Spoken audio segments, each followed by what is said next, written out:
आज के इस वीडियो में एक सुंदर सी कहानी लेकर हम उपस्थित हो चुके हैं। आपका हार्दिक स्वागत है हमारे इस YouTube channel maths plus motivation में। पिता की वेदना, इसी विषय को लेकर आज की ये सुंदर सी कहानी हम लेकर उपस्थित हो चुके हैं।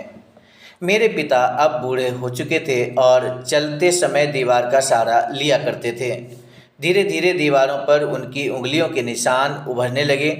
चुपचाप उनकी निर्भरता और कमजोरी की कहानी कहने वाले निशान। मेरी पत्नी को ये बिल्कुल पसंद नहीं था।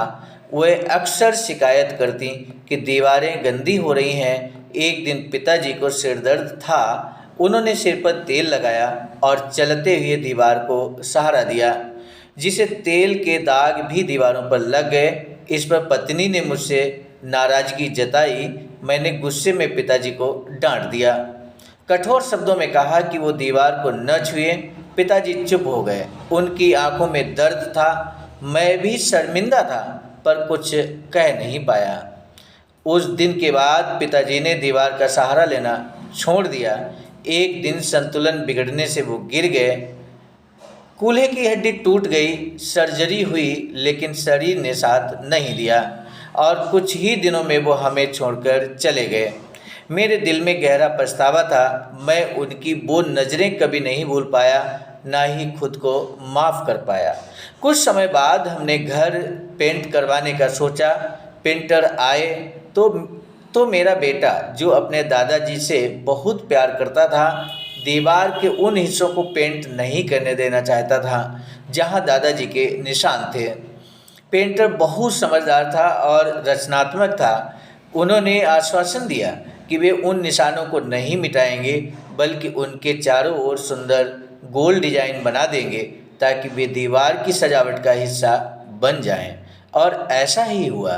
धीरे धीरे वे निशान हमारे घर की पहचान बन गए। जो भी घर आया, दीवार के उस हिस्से की तारीफ किए बिना नहीं रह पाया, बिना ये जाने कि उसके पीछे एक कहानी है। समय बीतता गया। मैं भी अब बूढ़ा हो चला था। एक दिन चलते समय मुझे भी दीवार का सहारा लेना पड़ा।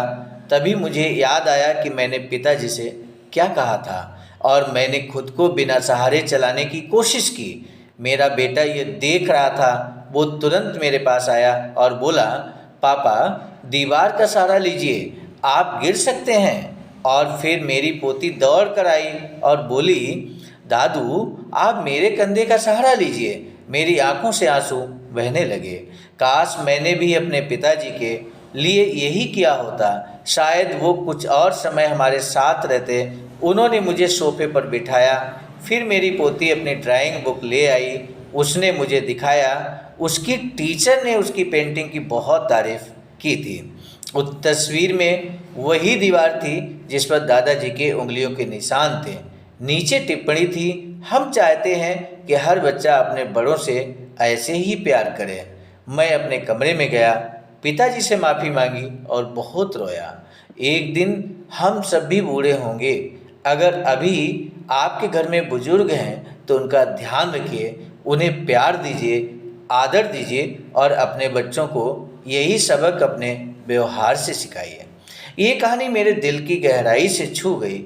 मैं उसे उन सभी मित्रों से साझा करना चाहता हूँ जो अब उम्र के उस दौर में हैं जब पिछली पीढ़ी पीछे छूट रही है। हम सब ने शायद कभी न कभी कोई गलती की है। अब वक्त है सुधरने का। सम्मानित साथियों, ये कहानी मिली भले को हमें सोशल मीडिया के जरिए, लेकिन ये जन जन तक पहुँचे, समाज के हर व्यक्ति तक पहुँचे और समाज जागरूक बने, अपने बड़ों का सम्मान करें, अपने पेरेंट्स का सम्मान करें। इस उद्देश्य के साथ ये कहानी हमने आप तक पहुँचाने की कोशिश की है। आपका दायित्व बनता है कि इस सुंदर सी कहानी को, जिसका मैसेज बहुत सुंदर है, मोटिवेशनल है, इस मोटिवेशनल कहानी को, इस स्टोरी को जन जन तक पहुँचाने के लिए हमारा आपसे अनुरोध है कि इसे सभी व्हाट्सएप ग्रुप पर शेयर ज़रूर कीजिएगा।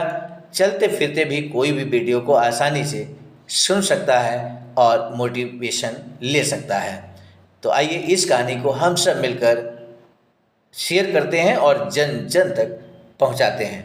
अगर आप हमारे इस चैनल पर पहली बार आए हैं तो चैनल को सब्सक्राइब करना बेल आइकन के साथ न भूलें।